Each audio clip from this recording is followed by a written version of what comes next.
So welcome everyone. It is lovely to see everyone's faces, new faces. This is the second event that we are doing as part of the Executive Coaches Forum, which is run by, which is like brainchild of Anand from PGC. Um, and yeah, so let me give a little bit of a brief about what ECF is, what was the point behind it, why was it formed. I'm not sure if that is something everyone got to know. But this forum is for executive coaches, who work with leaders and who want to deliver results in the corporate world. This is especially for people who are running their own businesses. They're business owners of sort. They're self-employed as coaches, not as part of an organization, not an internal coach. This is mostly for those. And that's why the topic today makes more sense because each of us are trying to do business development. So yeah, that is why this community was formed to sort of empower people like us. And what happens as part of this community is we get to network with people who are in the same boat, who are facing same problems each day as us. We get together, we discuss our learnings, and we all win. That this is like the best win-win situation. Um, we gain insights from each other, share best practices, and we get to participate in events like these. So that's the plan. We do one event a month as part of this community where we come together, we talk about things that matter to executive coaches like us. And also have valuable resources that are available to executive coaches in terms of templates or tools, anything. So this is just like a group of people trying to get similar results and just helping each other along. So this is a little bit about ECF. Um, there are 11 of us. Why don't we go around the table and introduce ourselves, like very, very briefly, who we are, what is our corporate experience, number of years of coaching experience, and which city are we in? I think that would be great for all of us to know. Um, Anybody who'd like to start the introduction? Let me introduce myself first, by the way. Sorry. My name is Ayushi. Some of you might have received an invite from me on LinkedIn. I was working with corporate until about 1.5 years back. In my last role, I was a consulting and analytics leader, part of Visa here in Bangalore. So I have about a decade of experience in that field, building models, doing a lot of analytics, building teams. And then finally, I decided to take a plunge for myself, got into executive coaching full time. I stay in Bangalore. Yeah, that's who I am. Please go ahead, whoever wants to start introducing. What's your full name, Ayushi? Ayushi Chandra. Chandra. Yeah. It would be lovely to connect with you all over LinkedIn. I am quite active there, as some of us are. Yeah. Anand, would you want to start with an introduction? Sure. My name is, hi guys. My name is Anand Bhaskar. I've reached out to quite a few of you. I can see Renu, I don't know, Lakshmi, Sabu also. I think a couple of them I can see. So thank you so much for joining. I think the whole idea is to engage as a community and talk to each other. I've been running this, I've been around 33 years in industry, out of which 9 years I've been an entrepreneur myself. 24 years I worked for different companies. God has been kind. Worked with some good brands like Sapient, Microsoft, GE, Unilever. So I have some, was fortunate to work for some of these companies. I don't know what they saw, but they tolerated me for a few years. So I decided to actually become an entrepreneur in 2015. Set up a technology startup for the first 5 years. Successfully made it, about $5.5 million in revenue from zero, and sold that business to a Canadian firm. And then I started a consulting firm in parallel, so that I had something to land up on. I didn't know what to do after I sold everything. So, and the consulting is what I'm doing. Last 7 years, I'm into this consulting business, but last 10 years, I'm into coaching. And so we just created this forum because I happened to engage with a few people, and people suggested that, coaching is a lonely journey. Once you're on you're a professional coach, you're not a part of a larger community like an organization. You don't know who to reach out to. And some of us come from HR. I also came from HR. So we're not trained to sell. So sometimes when you have to sell your skills and capabilities, it becomes hard and sometimes embarrassing too. So this was something I had heard. So we said, let's form a community. Let's try to help each other. Let's engage with each other and be a kind of support to each other. That was the idea with which we formed this community. Yeah. Pleasure to meet all of you and looking forward to engaging and learning from all of you. Thanks, Anand. I Would any could of go you like next, to? not Yes, a Nitin. problem. My name is Nitin. I have a very similar journey to what Anand had gone through. I've been in corporate for about 25 years till 2016. And I've been fortunate enough to be part of huge software systems, Global Logic, Johnson Controls, and my last stint was with Ericsson.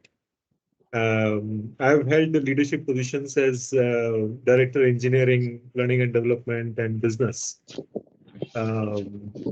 As Anand said, primarily being in the engineering and being an engineer, it's difficult to sell. But having been in the industry, I started in 2016, and it's been 8 years since my coaching journey. And if there's one thing that I have learned is don't sell, talk, converse. Selling doesn't work. That's probably what I've learned, and I might be completely wrong. But so far, that has been the learning. Nitin, what's your full name? So it's easy to My name is capture. Nitin Goyal. I've been part of the management committee for ICF Bangalore chapter for about 4 years. So many people maybe know me from there. I was the first one who conducted the ICF coaching conclave in Bangalore in 2019. So I'm also a member, but very lazy enough to get into that group and explore. I'm not Nitin, very active on social media or LinkedIn or Facebook. I'm Yeah, very sure. passive that way. Are you attending the breakfast on Saturday, Nitin, for ICF Bangalore members? I know she sent me a message saying I think the last date was yesterday. Okay. I have not confirmed it yet, but I don't know. We'll see. Okay. All right. It's a little far away from my home, and that's Where the it only is? concern. It's in Koramangala. Koramangala. Oh, It's in Koramangala. I live in East Bangalore, somewhere around the line of Sarjapur Road. So okay. And I live in Yelahanka, which is the other part of world. Yeah. Right. I recently became a member and I decided to go. Even I'm very far, I stay in Whitefield, but I thought let me still see if I can go attend that one. go there, meet. I've been part of the chapter for 8 years now. And yeah, it's very good to be part of the chapter. Right. It is, I'm sure. All right. Uh, I can go next. Yes, Nupur. So I, very similar to all of you, had almost 21 years of experience, corporate experience. Again, very fortunate to work with GE, Genpact, Cognizant, and Clarivate. And my roles were basically senior director, strategy execution, or head of transformation. So business transformation had been the biggest part of my career while I did delivery, operations, training, transitions, and consulting. But I think the business transformation was very core of my career. And the reason I have moved into coaching is I wanted to dwell and spend more time in people transformation. And yeah, so the last 2 years have been that journey. I established my own sole proprietorship where I provide coaching services. I'm a growth mindset trainer, and I also have a consulting arm, which where I basically provide my business transformation services using advanced lean principles and design thinking. Yeah. I'm very happy to be here. This is my first such forum from the Bangalore side or the ECF side, sorry. and I've just joined the ICF chapter in Bangalore. I'm asking everybody full name. Like, Nupur Madan, Madan. I'm often called as Madan in Bangalore. So yeah. Sabu didn't ask me my full name. So Sabu, I'm Anand Bhaskar. I know you, Anand. I know we met long back. Yeah, a long time back, but yeah. I can go next. This is Lakshmi Narayanan. You can call me JL, so I prefer to be called that way. Quite a long name, so we get twisted several ways. So I prefer to be called through my initials JL. I'm a chartered accountant. Spent about 20 years in different corporates, 4 corporates to be precise, and 17 years of those 20 years was with Caterpillar and Dell Technologies. And I quit corporate about 2 years back. I wasn't sure that I was getting into coaching because my initial idea was I will get into consulting and then explore other career possibilities or opportunities. But somewhere I felt that coaching was more of a calling, and that's what got me into coaching. Then I set up my coaching business about 8-9 months back. So I've been a full-time coach. I also had this dilemma: should I do consulting, coaching, training, everything? But somewhere I felt that let me pick one and then go with that, and then see how the market reacts, and then plan accordingly. Right now, I'm just a little tilted towards doing maybe facilitations or some sort of trainings, but which are more reflective. I don't want to get into pure training as such, but if it is a reflective space, I'm okay with that. So that's the kind of frame of mind I am in. So I live in Chennai. I'm born, brought up in Chennai, and I lived in Bangalore for 17 years. So when you spoke about several locations in Bangalore, I knew what it means in terms of distance and time.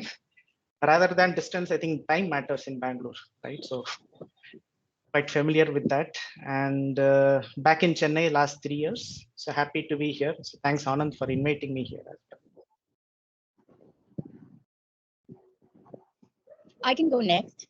Good evening, everybody. Thanks, Anand, for introducing me to this forum. I'm Renu Tandon, based out of Pune. Like everybody, started off with a background in HR, about 20 years of corporate experience. I changed an industry with every job.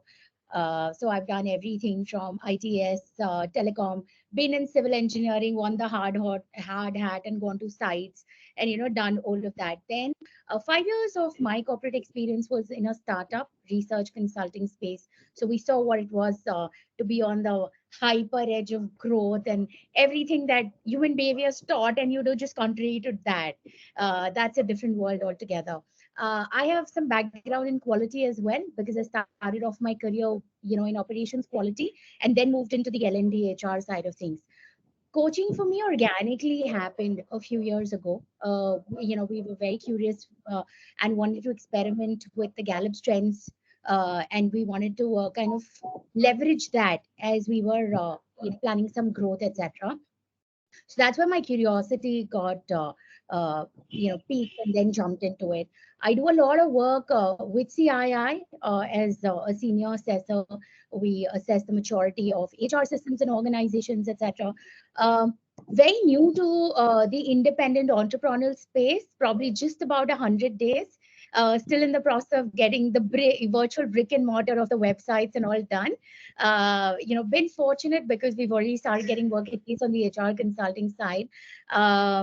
Like some of you mentioned, there are a couple of streams that I'm kind of leaning into. Obviously, there's a body of work in HR. How do you continue to do that? Coaching, how do you develop as a practice? And where it is, how do you kind of grow and expand? All of you mentioned the ICF chapters. I'm part of the governing council at the ICF Pune chapter. I handle the portfolio of I'm director marketing communications there. Super excited to be here and just listen and learn from everybody. Thanks. Thanks, Renu. Thank you. Can I go next? Yes, Sabu, please. My name is Sabu Thomas. I do have around 30 years of corporate experience. 3 years back, I moved out of corporate I worked with, I'm an HR person all through. First 10 years, I worked in manufacturing companies like Gradual Norton, Boruca Steel or Toyota Group. Then I moved into IT. The last two assignments, one was with First Corporation, now it's known as Lumen Technologies. I was country head HR for that organization. The last company I worked is Allstate in India, Allstate Corporation. I was again country head there for about 8 years. When I completed 30 years, I called it a day and decided to come out and do something which is my calling, next stage of my life. Actually, my dream was to come out when I complete 25 years of corporate life. But then the last assignment was good and they used to give me good salary. So difficult to get out. So stayed there for some more time. And when I completed 30 years, I moved out. I actually do four things now. Two things are very soft, which is not giving me money. Two things are, the activities which give me money. And number one is coaching. Of course, that's something which give me money. And I have a lot of passion for coaching. And 3 years back, I started my coaching practice. Good enough. I was lucky enough to get some good coaching assignments and continue to do that. The second thing, what I do is startup mentoring. Small in number because that's the time consuming. However, do startup mentoring for few organizations. Those two assignments give me revenue. The other two will not. One is I spend a lot of time on social engagement. I was founding board member of United Way chapter in Bangalore. I was chairman of United Way chapter. I still use United Way as a platform to give back to society. Significant amount of time I spent on that area. And the last one is I also engage in farming. After I moved out, what I have done is that to buy a farm and experiment there. And that is actually a spending, industry where I go and spend. I don't know whether I'm going to get anything back. I'm not sure. But other than the happiness, these are the four things which I do. And it's a great opportunity to connect up with all of you. And thank you for this opportunity. Organizers, really good. Thank you. Thanks, Abu. Ajay, Hey, Amitava. Sanvi, you want to go next? Go ahead. Please go ahead. I'll take it All after right. you. So thanks to people like Anand and Ayushi, I'm in this forum, and it's very interesting to be with other coaches because I have been working more or less on my own. But I am a member of the ICF Bangalore chapter. I live in Bangalore. Okay, so this is all the wrong way, right? Let's start from the beginning. I worked in the industry for 38 years, and it was all very traditional industry, not what people have been mentioning here. So I worked in manufacturing most of the time. My background is operations, and I worked in all facets of operations. But last 10 years, I worked in general management, and I was a country manager of a small company, and business development. So, but I have a problem that I can't work for more than 6-7 years in the same place. So I've been moving over the place. I've worked in Saudi Arabia. I've worked in Thailand. My last stint as business development and operations development was in Thailand for an American company. So, so after I left the corporate, I did consulting for 3 years, but then, don't take it otherwise, but I found that doing consulting just after leaving a job was perhaps more or less an extension of the work. And I wanted to be out of the work I was doing. I wanted to have something totally different. So after 3 years, I said, bye-bye. I mean, we had an LLP, a friend of mine and myself. We closed it. Still not closed, but anyway. So it takes time to close an LLP in India. But then I found coaching 3 years back, and I've become very interested in it. Initial stages, I mean, maybe pertinent to this discussion we have in today. Initial stages, I used to look at coaching as a insular way of developing people. In that, I was hell-bent on following all the ICF rules and regulations and ethics. But by and by, I've realized that the clients we have in India look for solutions. They don't look for coaching. They don't want to buy coaching. For them, as long as they have solution to their business problem, they're done. So I'm very interested to be in this discussion today, that as coaches, how do we do business development? Do we sell ourselves as coaches and, quote, coach, unquote, and nothing else, or we give something in totality? So I live in Bangalore, my wife and I. My daughter, I have one daughter, she lives abroad. And I've been in Bangalore from 2005.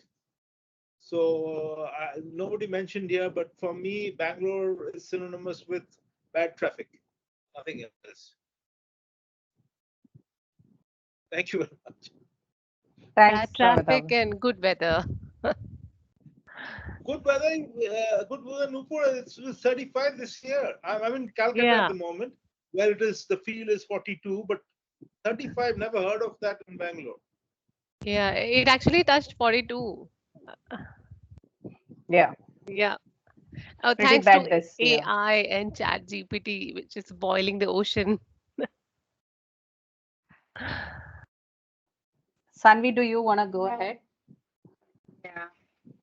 Hi, everyone. Good evening. I'm really excited to be here amongst you all. And I come from a very different place than you all are currently in. I have 3.3 years of experience in Oracle consultancy, post which I decided to get into coaching because I was more interested in working with people transforming themselves rather than working with software transforming uh, software. So yeah, that has been about my experience. I live in Ahmedabad and I have been into coaching for past 1 year. And yeah, that's about me. Thanks, Sanvi. Shrish, do you want to go ahead? And if possible, Amitabh? Shrish, we'd love to see you on the video. Yeah, okay. Okay. The first thing that comes to my mind, what am I doing here? And honestly, दिमाग में गाना घूम रहा है, यहाँ मैं अजनबी हूँ. I have no corporate background. I have no corporate experience. All I know is to manufacture something, sell a few things, probably do little service. That's all I know. My name is Shirish Raj. I come from a very small place, that's Saharanpur in UP. Probably you'll find it difficult finding it on the map also. And I've been working for 33 years. All I know is to manufacture sandpaper, sell sandpaper. Coaching, yes, I'm a nutrition and fitness coach also. But this coaching has really got me passion. So I think that passion has got me here. I don't have any other qualification to be in this, what should I say, this community or what? Whatever you So might if say, it makes you feel better, Shirish, I'm from a place called Meerut, and I have a very close relationship with Saharanpur. But yeah, but you got you move to a different level, a different orbit. You are like a star in the sky, the corporate person. मैं तो अभी देहाती हूँ, sorts. Now you can understand why I'm saying this, because Meerut and Saharanpur, we have the same lingo. Hey, Nitin, Shirish, I'm from Meerut too. Oh, is And it? probably the same mindset also. Yeah. So that's about me. I'm very new coach, just 5 or 6 months. I've completed almost 90 hours of coaching as of now. And I intend to complete my ACC by end of this year. That's about it. I have worked in individual space. I have not had any corporate client. I don't know how to coach a corporate person, but yes, I've worked with individuals and a lot of different problems, a lot of different issues they've come up with. And I'm really liking this space. I really like the shift in energy which I see when they come up and when they go out. And answering what Amitabha said, the answer is, Amitabha, I'm too inexperienced to say all that. But whatever I've learned is Coaching gives you results if you know how to branch and stem. This is what Indrajit says, and this is what I believe in. If you really know how to ask questions, it works. And you can always share your observations after that. But then maybe I'm Thanks. talking out of inexperience. Chota muh badi baat ho sakti hai. So that's Yeah, about me. we had this discussion. I've been a servant all my life, and you have been an owner. So there's the difference. That we'll see, that we'll understand, but then difficult All to say right. other things. Thank you so much, Trish. In interest of time, we are already 30 minutes in the meeting. I'll just take a minute to talk about some ground rules. It'll be good to have everyone on video because when we see faces, the interaction is much, much better. Thanks everyone for doing that already. Please keep yourself on mute while we are talking because sometimes there might be noise. It's good that we are a cozy group of few people and it'll be wonderful sharing our experiences. As in when we are talking about the topics of business development, there are sort of 4 themes that we've put together, but this is a free-flowing discussion and it's up to us where we take it. Please raise your hand and I will ask you to unmute yourself and speak. That way we maintain the decorum. And yeah, keep your answers very crisp and to the point so all of us get to share and we learn from each other. And if there are any questions or anything we want to say, of course, chat option is open for all of us. With that, let's open up the conversation. And like I said, all of us are self-employed coaches here. And the topmost activity for all of us is business development, right? Without that, our consultancy, our firm, what are we doing? What are we even doing if there's no work, right? So the topic is how do we establish or how do we drive business development as coaches? And the first part that I want to hear your views on is what are some of the basic hygiene things that we should do even before we go out and start reaching out to people for business? What are few things in your mind? For example, what comes to my mind is what is your product pitch, etc. But I want to hear from all of you in your experience. What were the first few things that you got in place that are mandatory must-haves for when you're doing business development? And if you raise your hand, I'll just call out and you could unmute yourself and speak. Anyone who wants to share their experience of, setting up or starting a business? I think JLN has. Yeah, go ahead, JL. Yes. I think, first of all, for me, I think I wanted clarity in my head as to what I wanted to do. Otherwise, my actions were not, whatever actions I wanted to take, I wasn't clear. So once I knew what the niche is and what is the target segment, then my actions have been very different. So for me, I think the clarity on what the product is and what is that I'm offering, whom am I targeting? That clarity was the first important thing which needed to be there. And second thing was about how to equip myself. In coaching, it's though competencies are, it's represented through me or through anybody as a coach. The inherent quality of that person is going to come out, right? So which means the more I equip myself, more I prepare myself as a coach, I'll be able to offer that to the clients as well. So to me, I think that's another important element which I focused on, got in certain new practices like yoga or meditation, which was in my dreams to do it. I was able to learn a lot of practices and then do my regular practices as well. So just one example, then reflective journaling, all those aspects. So I think the bottom line is how to equip myself as a coach.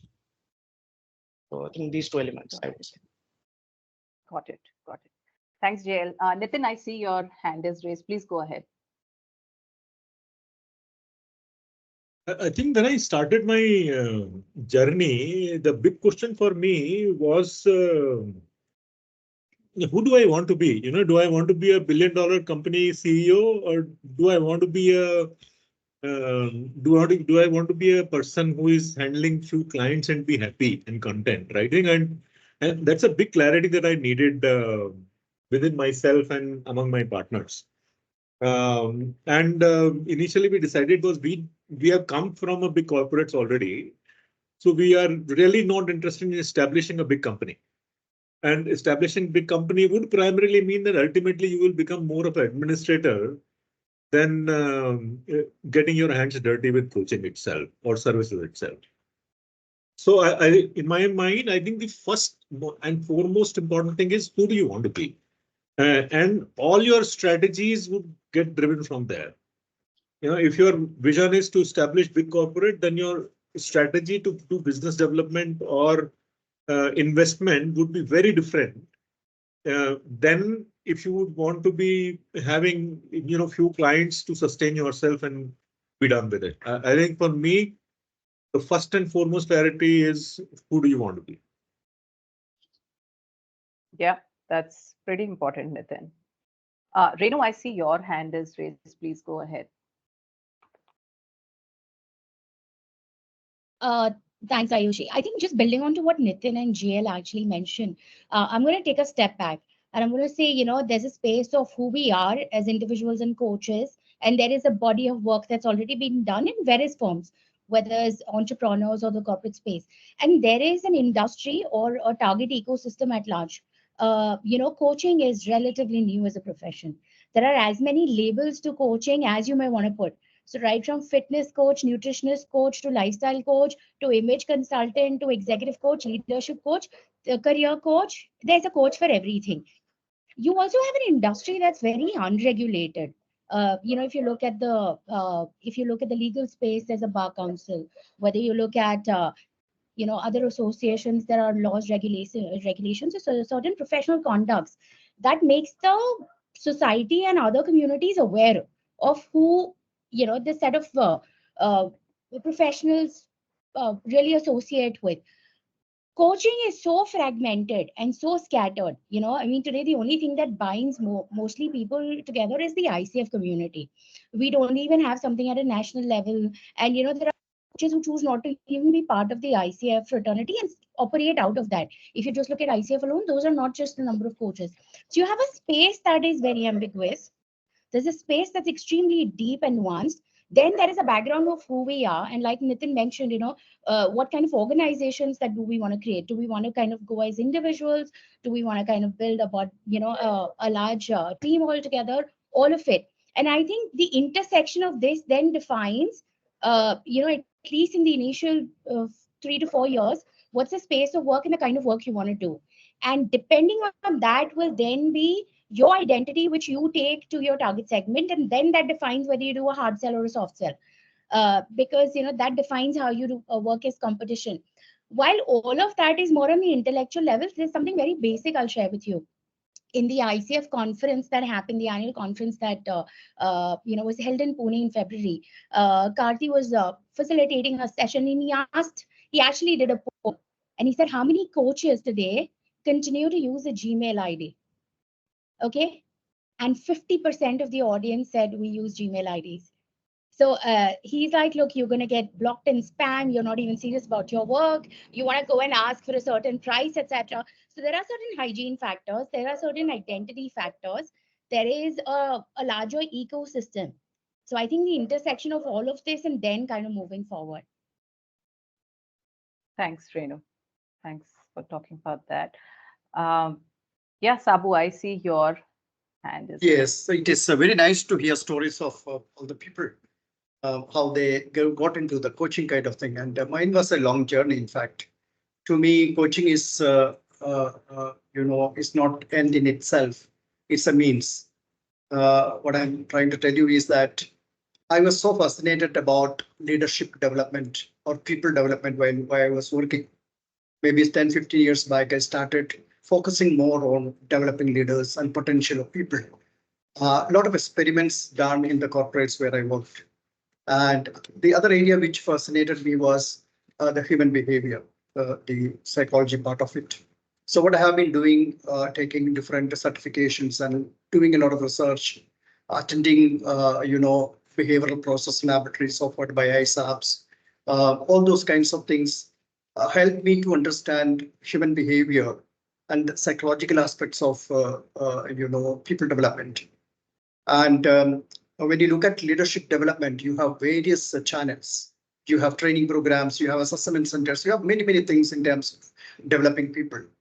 And after experimenting with all these things, I found coaching is a very powerful intervention in terms of real-time, leadership development. So I started coaching maybe 10, 15 years back in the as I practice in organizations. One of the organizations where I practiced, they had given me consulting hours that given me opportunity to coach some people externally also. Normally companies will not allow you to engage with a second income generating kind of work. But this one company was exceptional in terms of giving me few hours every month, for consulting. So that also helped me in terms of getting into some kind of coaching. I also facilitate training programs, all those kinds of things. And later I got a feel that training is again giving you knowledge. And one time, 2 day, 1 day, 2 day, 3 day programs, you give a lot of knowledge and people gain a lot of knowledge. But what do you do with this knowledge? And that's which is very important in terms of leadership development. That's where I thought coaching will be a very good intervention in terms of real-time competency development, which you can see in front of you over a period of 6 to 8 months that people are changing themselves. That used to give me a lot of push and motivation. So I was lucky enough to coach some of the leaders from the companies where I worked on a formal basis, not informal coaching. On a formal basis with the awareness of the management, their supervisors, and doing the coaching. And then I decided that coaching is the way forward. And that's how equipped. I have not taken an ICF certification yet. Why? Again, I told you in the beginning, maybe my laziness. I'm going to do it now. However, I have almost 1,500 plus hours of coaching, formal coaching kind of thing, which I have done. I got a certification from Neuro Leadership Institute, which I've done a few years back. That is what I use in terms of some tools for coaching. So now I have taken this coaching very, very seriously. To be very frank, I'm really enjoying it. And that's a passion that gives me a kick. And when I do 3 sessions in a day, that evening is very good for me. And, that's for how I like this more than the revenue part of it. So this preparation. So Sabu, in terms of. Oh, there is some noise coming in. I don't know if they can hear me. This preparation was coming in for 10 to 15 years. And now I'm here for full time. Yeah, Aishi, you were asking something? No. I was just saying that in terms of how did you set up? I heard you said that you worked with the companies that you were working with. In terms of purely in terms of business development, which is what we are talking about, how to set it up at the start. What is the hygiene factor? So I heard you say that you worked with some of the leaders in the companies you worked with. You're on mute, Sabu. One hygiene factor is that I got I equipped myself in terms of various certifications and various trainings and all those kinds of things. So the skills, of time. Yeah. Second thing, what worked well for me, I'm not telling I've got a very, very huge practice or anything like that. No, it's in the initial stage and after I got into full-time kind of thing. However, I got good reference from people whom I coached while I was in the corporate. Yeah. And they moved out and joined other companies and I got very good reference from those people. And if you look at my LinkedIn, you can see many reviews from my coaches. And that has helped me in terms of connecting with different organizations and, get coaching assignments. So thanks, other than that, I have not done anything. I've tried to be active in LinkedIn. Coaching is, is a transformation. I think as the leaders got transferred, the coaches got transferred, I also got transformed. And equal opportunity for me to transform myself. And the insights which I got while doing this coaching, normally I used to write in LinkedIn. And Sabu, I want to move forward to other people because in interest of time, just so all of us get a chance. Thanks absolutely for expressing your views. Nupur, I saw your hand was raised before you logged out and logged in again? Would you want to talk about how your experience has been? Yeah, so I consider that I'm in still the nascent stages of my practice. However, what the some of the hygiene that I did was I bought a domain for myself, and instead of operating, I still have a lot of people reach out to me on Gmail, and that's a hygiene practice that I need to do where I divert them on my business domain. But I did acquire a domain, and then I very quickly put together like a coaching agreement. Mhm.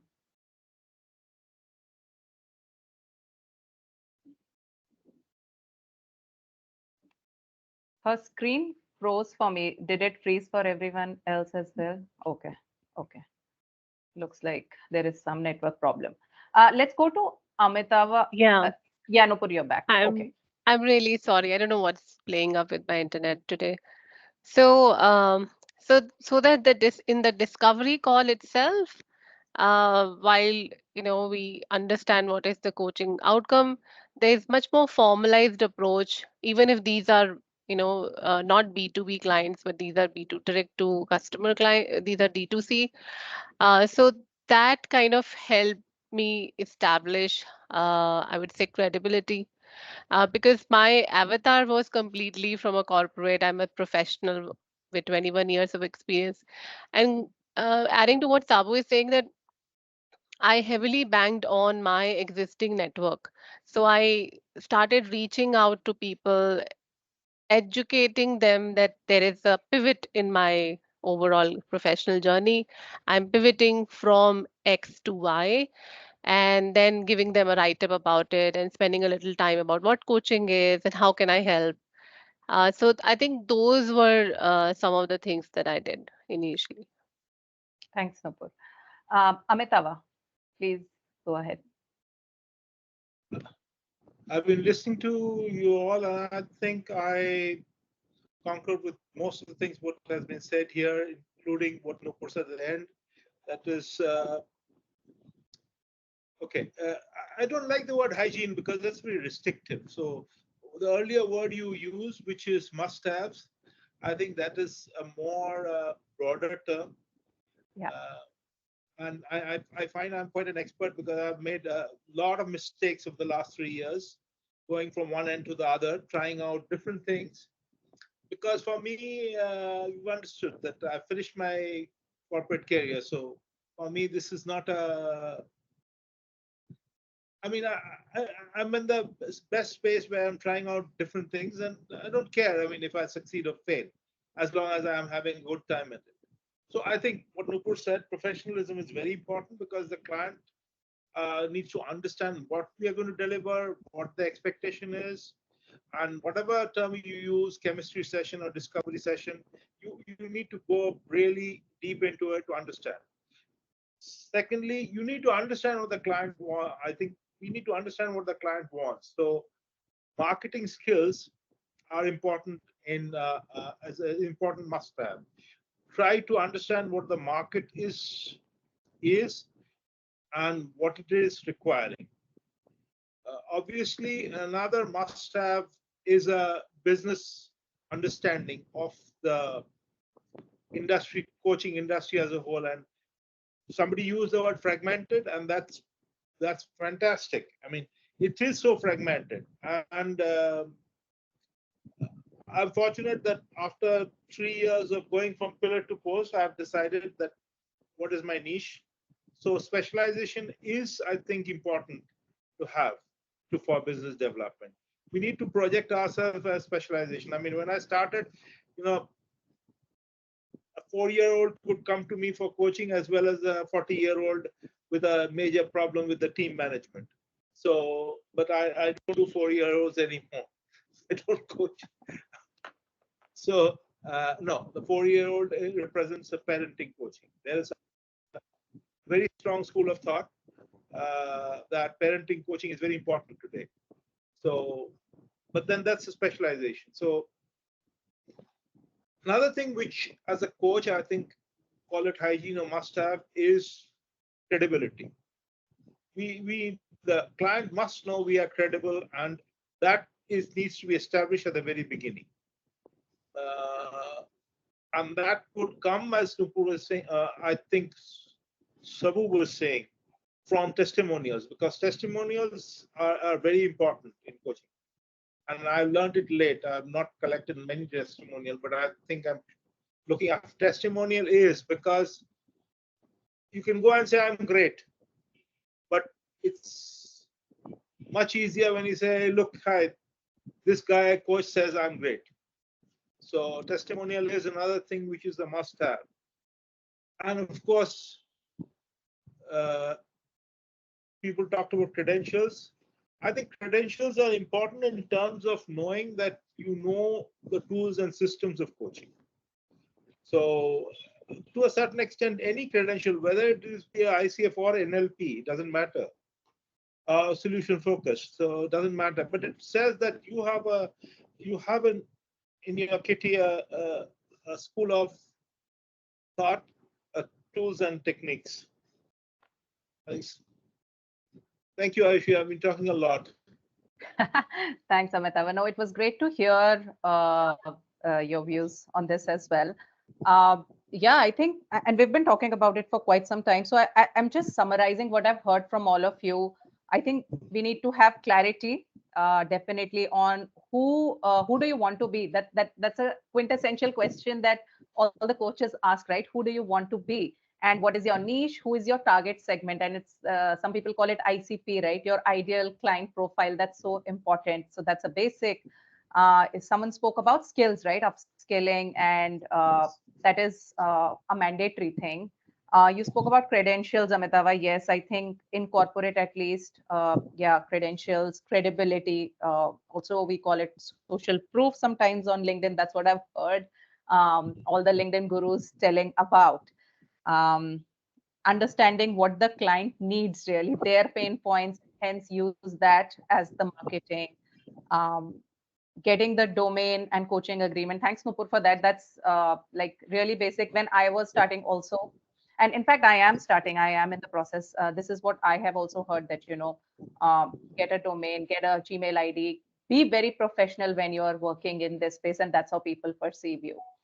So, yeah. I want to move to the next part of business development.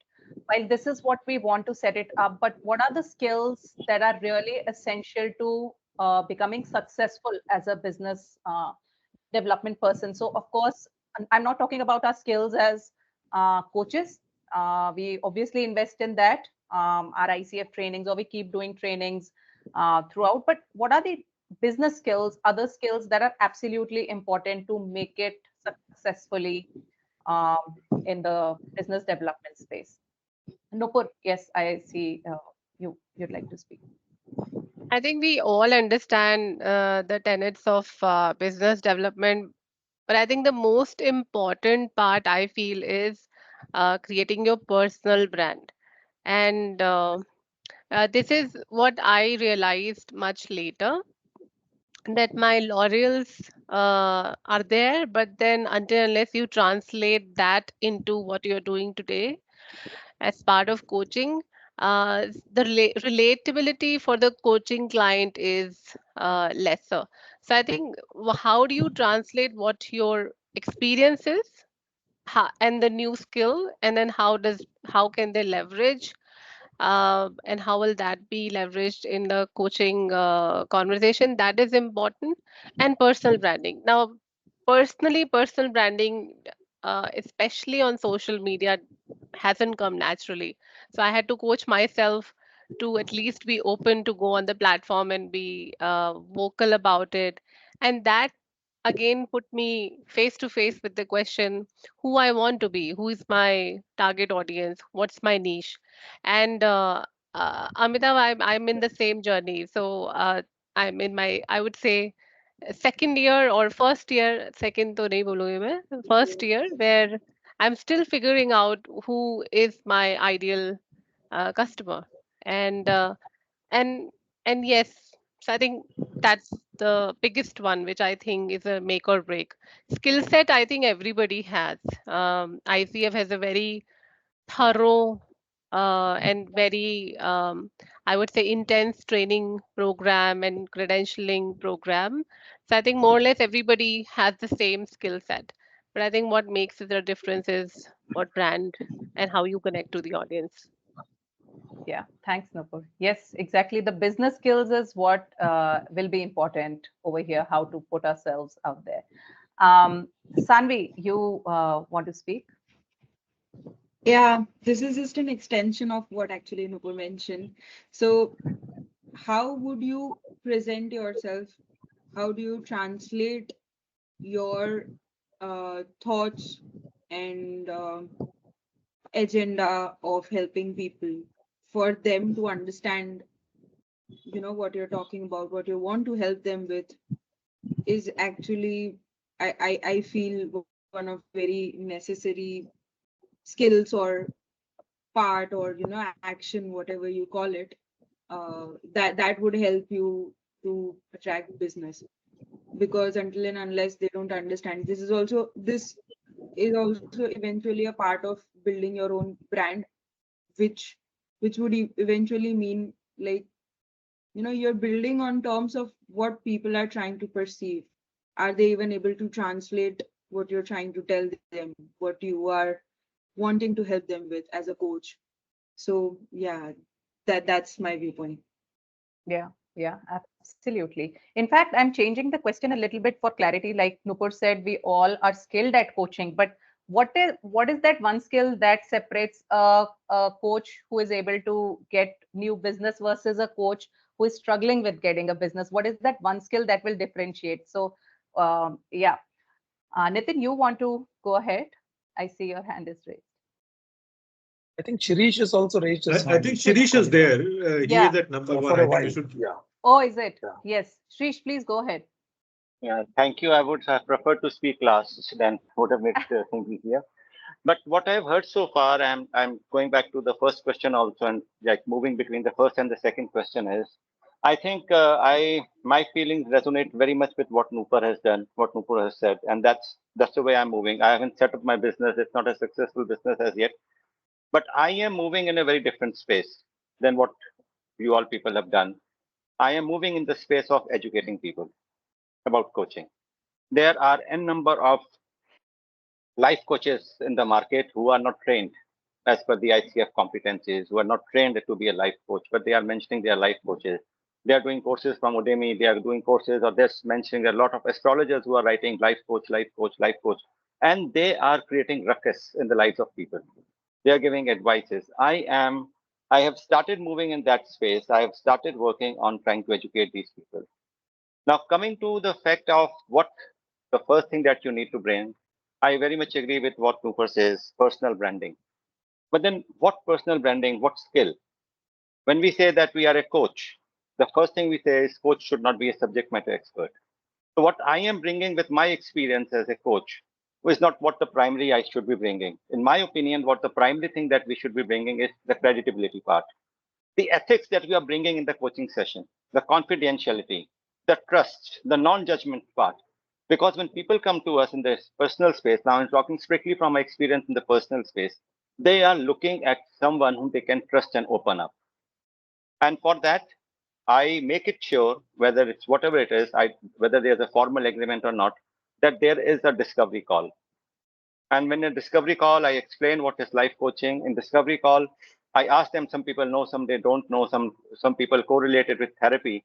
But then after what I have done, whatever my pitch is, whatever I'm telling them, I ask them to ask me any question they want to ask about the session. What's it going to be?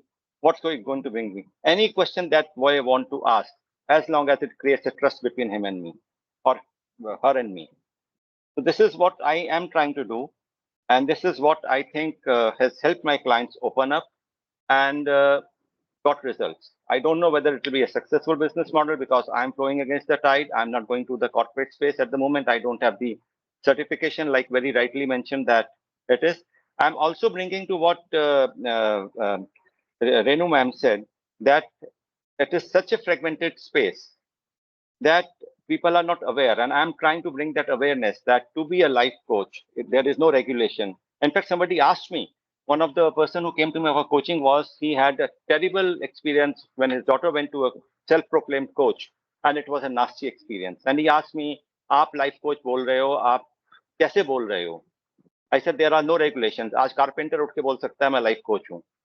And then the discovery call was, I said, whether you want to have a life coaching session with me or not, no, I want to clear the name of the life, this thing, what life coaching is. I explained to him, I sent him articles, I sent him references about myself, the testimonials. And in 4 days, he came back and he had 3 sessions with me.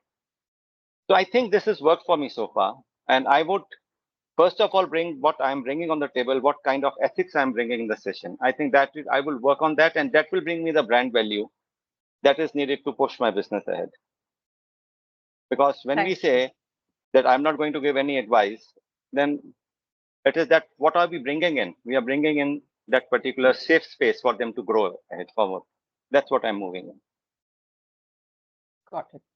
Yeah, and I would like to just add to what Shirish said. I also heard something very similar by like it's a corridor conversation that आजकल तो कोई भी coach बन के घूम रहा है. And that is also worrisome because you have say about X number of certified coaches from ICF, and then there are millions who are self-proclaimed. Now they are basically coaches who are teaching a subject where they have a mastery upon, and they are also calling themselves coaches instead of probably coaching themselves academicians or trainers for that matter. So I think that also has diluted the space quite a bit.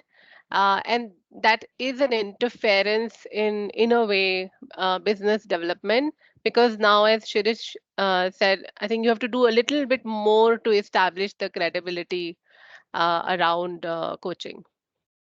Yeah, you literally have to educate them what coaching is even before talking to people. Yeah. JL, do you want to go ahead?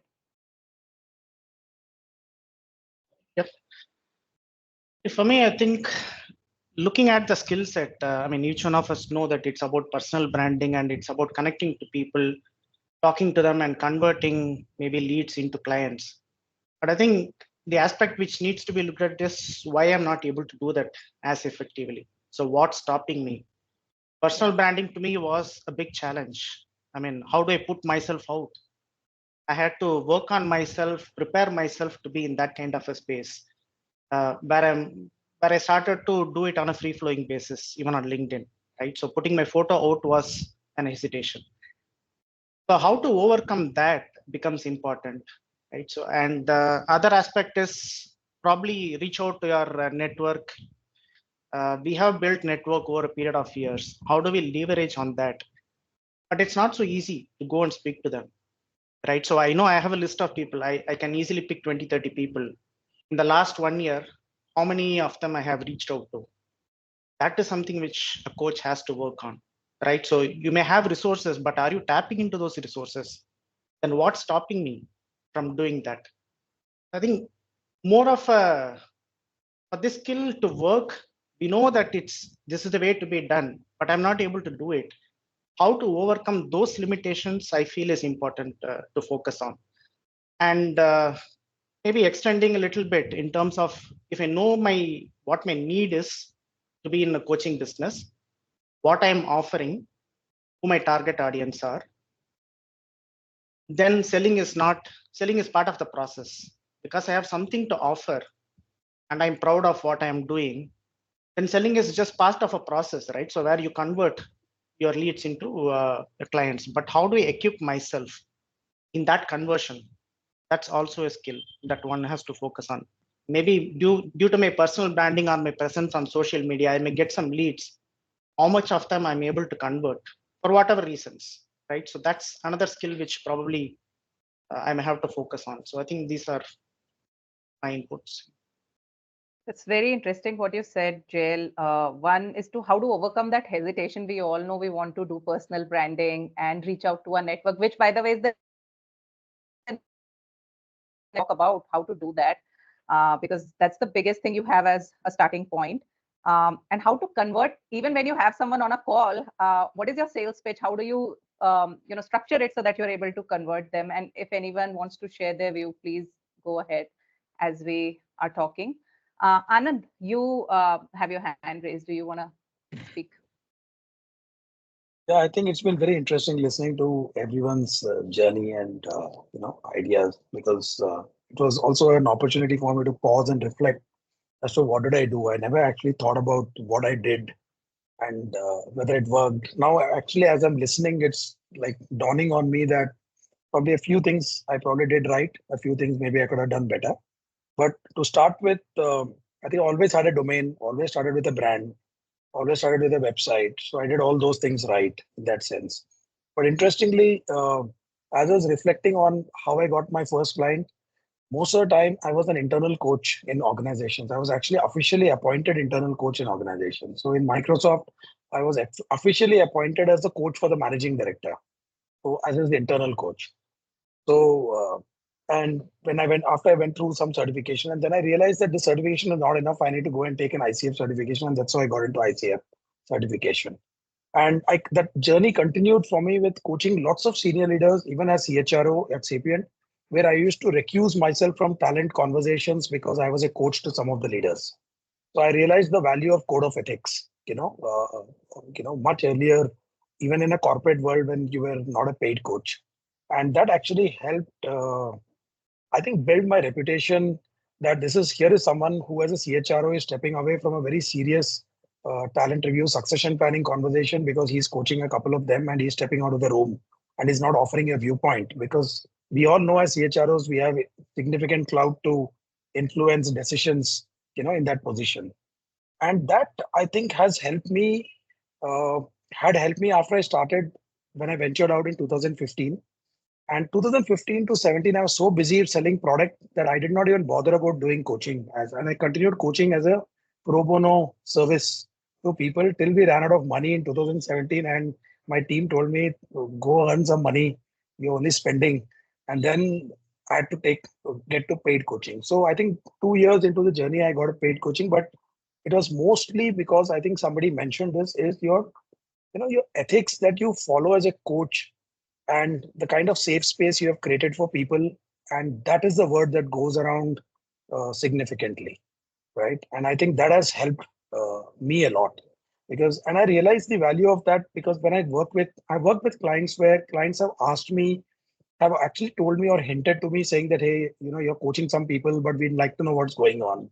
And I said, you will not know what is going on. If you want to know something going on, then I'm not your coach. You should find somebody else. And I walked away from business like that. And some clients have agreed and come back because they have valued what I said. And there are some who said, okay, we'll find another coach. So there are many clients who I walked away from and I lost a lot of business because of that.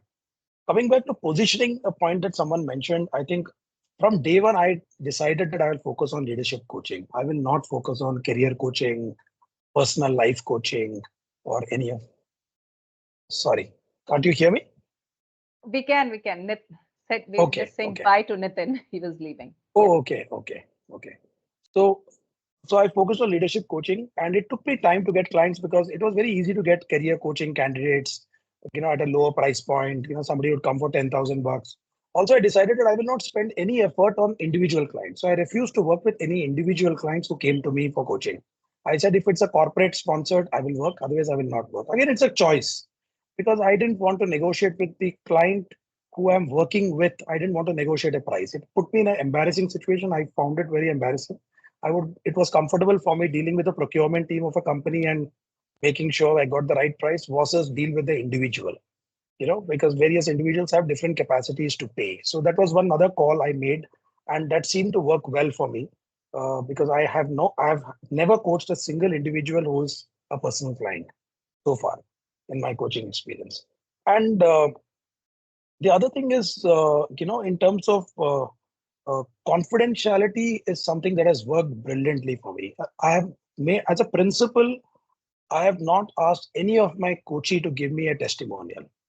I'm not saying it is right or wrong. I'm not going in that space, but I did not want to have my coachee give me a testimonial. I only requested the CHRO of the organization or the CEO of the business to give me a testimonial if he or she felt that the coaching had positively impacted this leader and their impact was felt in the business. in terms of the goal they were trying to achieve. Because I felt that since the person who is paying for my coaching is a corporate, it was incumbent on them to give me feedback versus the individual. While obviously the individuals normally in coaching are fairly delighted, and the coaches would never refuse you a testimonial if you were to ask for one.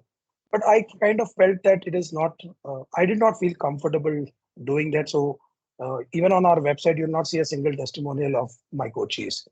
That's one thing I've done. It has worked well because they refer, and mostly the corporates, the CHROs and CEOs refer, and that is how I've got a lot of network driven or referral driven business, and that has helped. My focus has been from a selling standpoint. I have never tried to sell coaching. It is very ironic when I'm saying that. I have only tried to listen to the problem that this business leader has said. And if I felt that it was coaching that could help, I mean, I would have suggested coaching as a way to solve it, or I would have suggested a leadership development intervention. And there have been situations where there are structural issues in organizations because of which there is a certain problem, right? And some of you in HR would understand that. And I would say that, this is not a coaching scenario. This might be a structural issue. Why don't you solve it through a structure, and coaching may not benefit? So I think it might be sounding dumb, but I always have taken this high moralistic position when I have talked to my clients, wherein I have walked away from business and discouraged them from engaging me if it was not necessary. I have never tried to push myself into a selling solution scenario. And that has worked very well for me, because I think while I may have turned down a few clients, they have come back to me 6 months, 8 months down the road because they felt they could trust me. So that I would offer the right thing. And some people didn't come back, and that was fine. So it was like it's a call that I have taken, and it has worked well for me in not only in coaching, but in many other aspects of business that I have done. So I don't know whether that is a good selling approach or not. I'm not standing in judgment, but it has worked for me so far. Proof is in the pudding, Anand. So if you're getting clients, that means it has worked. Holding up your ethics and confidentiality, listening to the problem rather than selling. So it must have worked. Renu, do you want to go ahead before we move to the next topic? Yes. Yeah, I'll just take a couple of minutes. Thanks, Anand. I think that opened up a lot of things I wanted to kind of lean into. We did a lot of selling in our startup because we were talking to investors, we were talking to B2B clients, etc. And at the heart of everything, basically, is people buy from people. So it's not a product or anything. And like Anand said, if this is your solution, then it is. So the question of why should I buy from you, or why should I buy from you now and not anyone else? It's not always sometimes a pricing decision. It's the value, the offering, the trust that you kind of build with a person. I just want to quickly lean into what Nupur also mentioned. So I'm very active on LinkedIn. If anybody needs any support anytime or wants to chat up on their profile, I'm happy to kind of spend some time with you one-on-one. And, we worked extensively with LinkedIn in previous organizations, so we understand how the algorithm works. And, that's only for a closed room discussion. Today, the world is also shifting. We mentioned personal branding. LinkedIn, because it wants to, in post-COVID, Facebook, LinkedIn, everything kind of merged into one. Twitter kind of died out. So you find everything and anything on LinkedIn. Today, our 18-year-old is also a top voice on LinkedIn, which earlier used to be a chosen program, and industry would vet and say, okay, these are experts in the industry. Today, just about anybody, because you are present, you're engaged, you're active. It's nothing to do with how right is your answer or how wrong is your answer. If it's engaged, you are a top voice. In that space, there's a need to move from personal branding and elevating to thought leadership. Most of you kind of mentioned that it's not always a hard sell, and we're not selling, coaching, saying, this is your problem and we'll fix this for you. It's thought leadership. So it's more to do with maybe scenarios, things like that. And what I've seen is a lot of people, in fact, somebody who reached out to me as an individual, and then it became, we're actually in stage, it's more like a corporate conversation that's happening. This person reached out to me, said, I've been following you on LinkedIn and what you're writing is making sense. Can we have a conversation? Okay. I didn't even write about coaching. I was using metaphors to kind of lean into various aspects of maybe change, personal behaviors, challenges challenges that we face, etc. And that kind of leaned into it. So again, another thing which I see and I resonate with what Anand said is, this is, and Sabu, to you, this is where we really seed. The incubation and the journey is large. It's not like we've got ICF credentials. Today, there are ICF credential coaches who don't get business. There are coaches with no credentials who get business. So there is no formula or math to it. There's an identity, there's all of it. To that point of network, I've also seen some of the network conversations land very differently. Because if we've worked with people extensively, they tend to box you in a certain avatar. And they're like, oh, now you're doing this, but aren't you new at this? How will you be an expert at this? Or how do you think, you can solve this problem for me? I found that my second and my third degree network was more helpful rather than my first degree network in at least opening up conversations for me. So these are some of the things that I kind of have experienced. Over to you, Aishi. Thanks, Renu, for bringing that perspective. Just to summarize, Amitava, sorry, you have your hand raised. Would you want to go ahead before we summarize? You're on mute, Amitava. If you have 2 minutes, I have a question for Anand, and I think it's very pertinent to the discussion we're having. Anand, thank you very much. I have also faced a situation where a CEO came and MD came and said, look, you need to coach this guy, and after 6 months, you need to come and tell me whether he is fit for the position. I said, sorry. So yeah, I'm not going to tell you that. That's not my job. I will coach the person. You get somebody else to assess him. So that's okay. I mean, I'm 100% with you. But there was another scenario where I asked the CEO, why are you hiring me and not the other person? Because the other person was doing.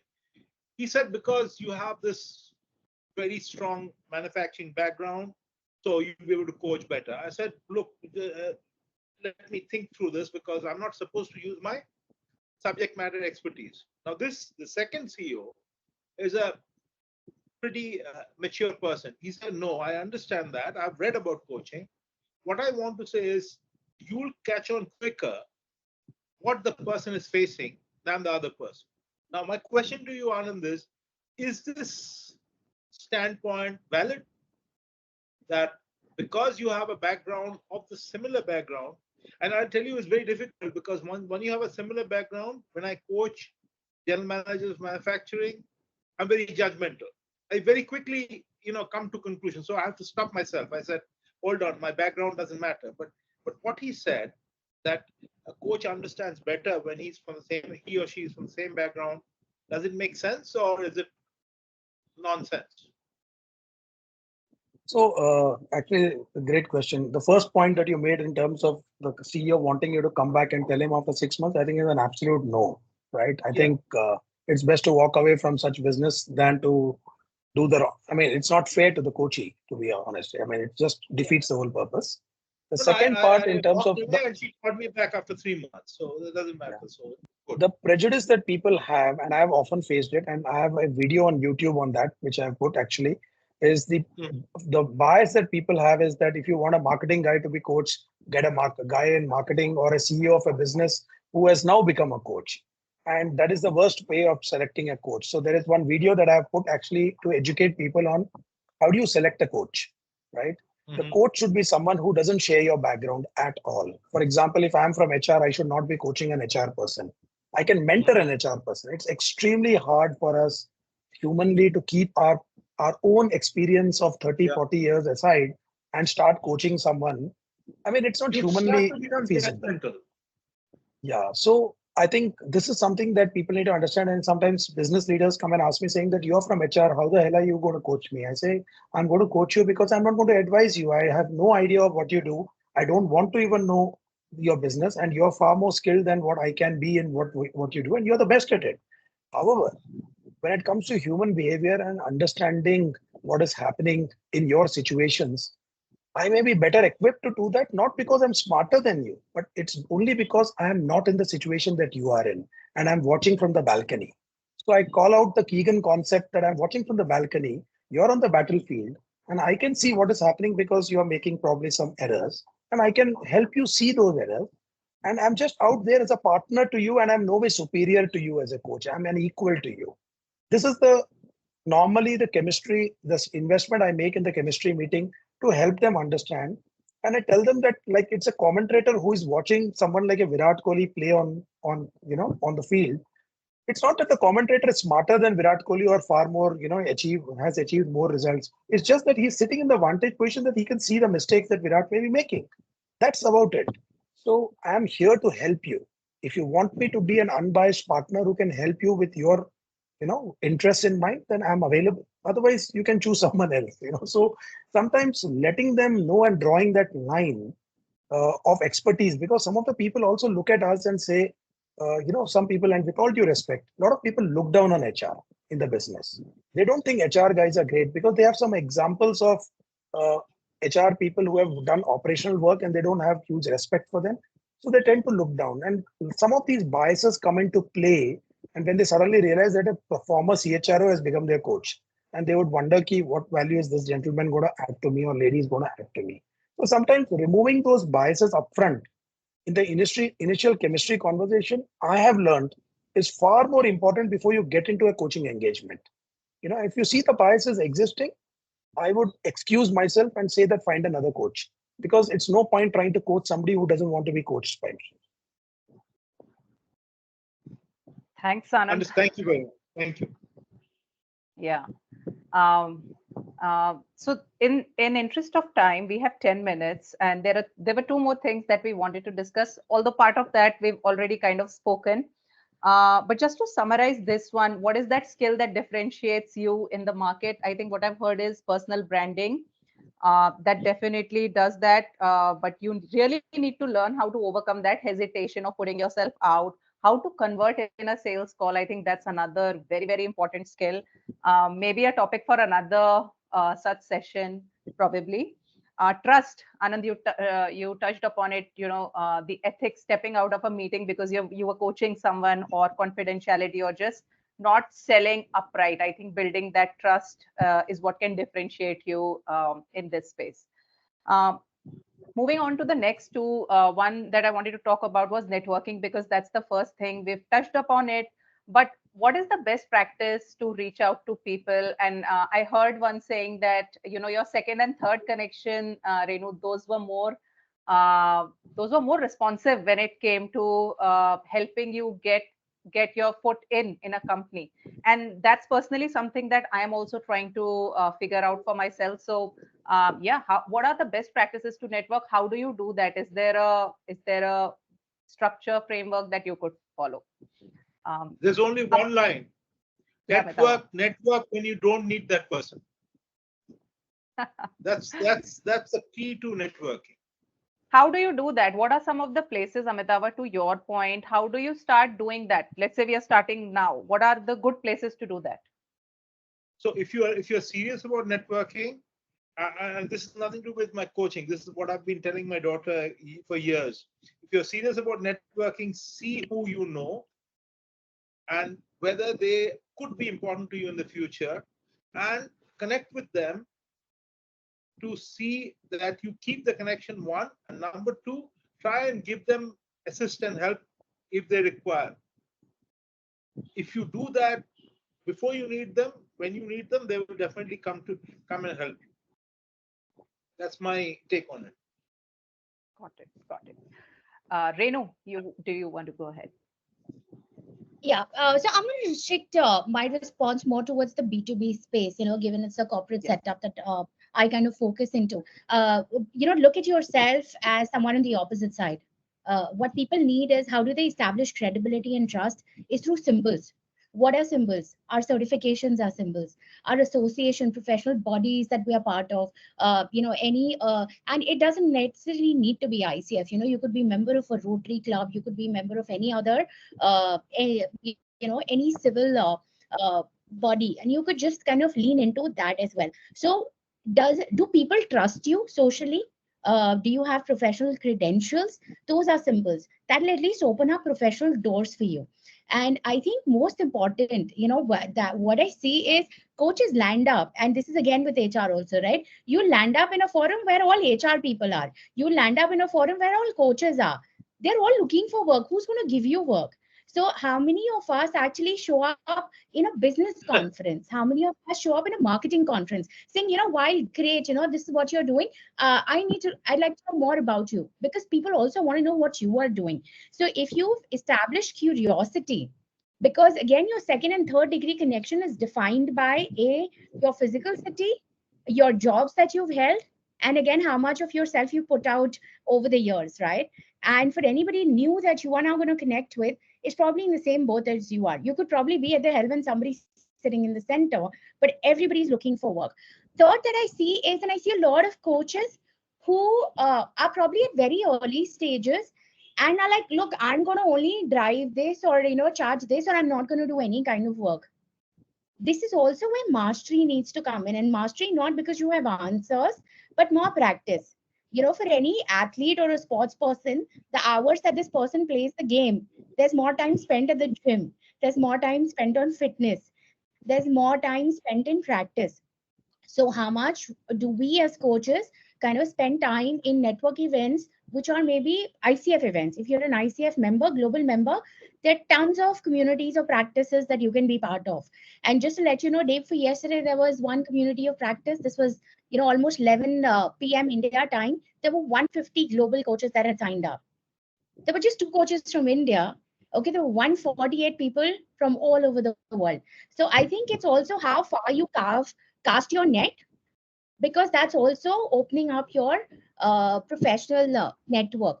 Most of your work today will be digital, because whether we like it or not, the world has embraced digital. It's only going to get deeper. So how many artifacts, if you look at, while we might say, we are passionate about coaching, we are all of this, and if we want the world to take us seriously, we need to show up in the way they want to see us.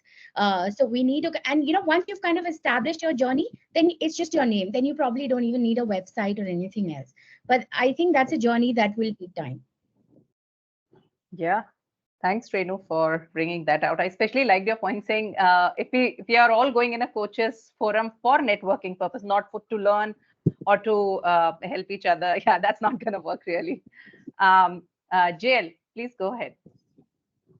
Yeah, I think networking is one of the hated words in corporate life, right? So I had to address that first. And what I focus on now is about building relationship.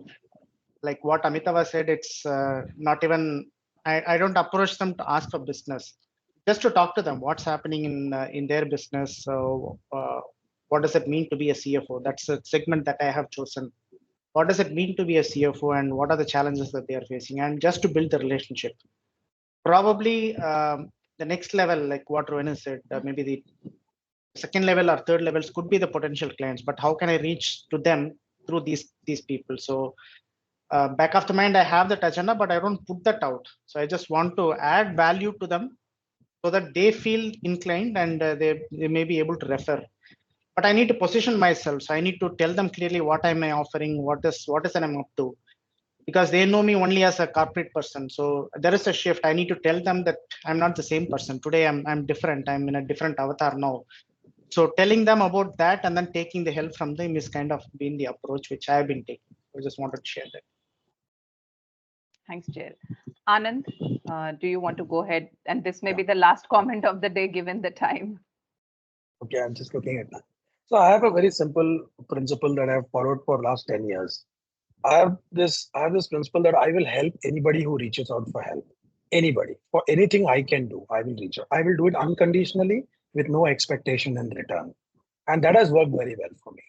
I have gone, whether if I'm facilitating a leadership workshop, some people will come and seek advice. I will spend inordinate time explaining to them. If they want to understand something about a Hogan report that they may have got, I will schedule time after the meeting without any money, any repayment. I will explain to them and help them understand their Hogan report.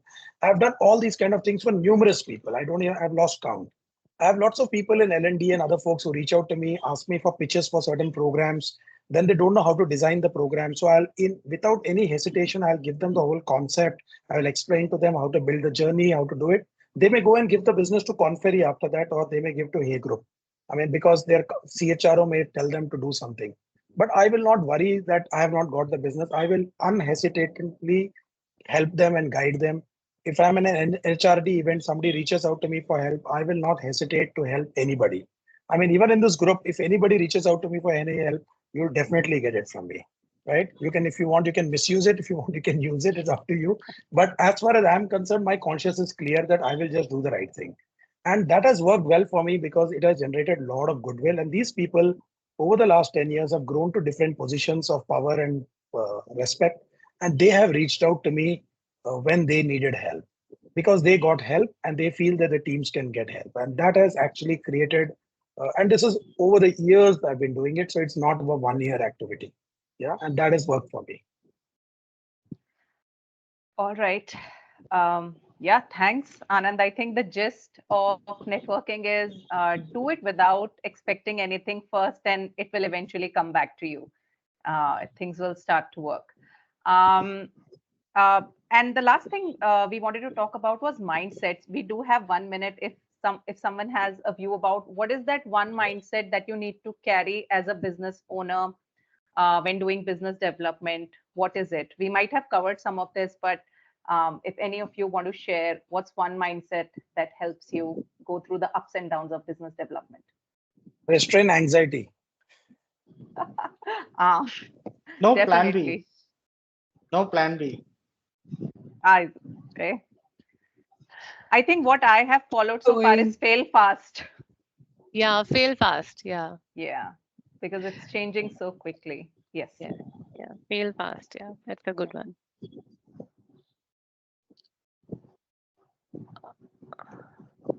Renu, do you want to share something?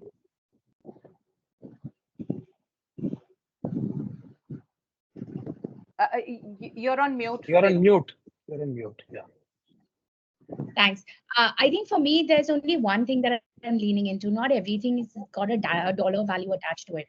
Okay, whether it's nurturing relationships, whether it is testing something, it is about growing. Okay, and as cliched as it sounds, lock every day or disappointment. Give yourself time, saying, today is it. Tomorrow, how do I start again? So, and keep doing multiple things because sometimes when you also have a very narrow field of vision, you might get too obsessed and stuck with it, and you might miss the forest for the trees, as we call it. So just have a larger depth perception and be kind to yourself. Yeah, I think being kind has to be there. There are quite a few ups and downs. We are 1 minute over time, but thank you so much, everyone.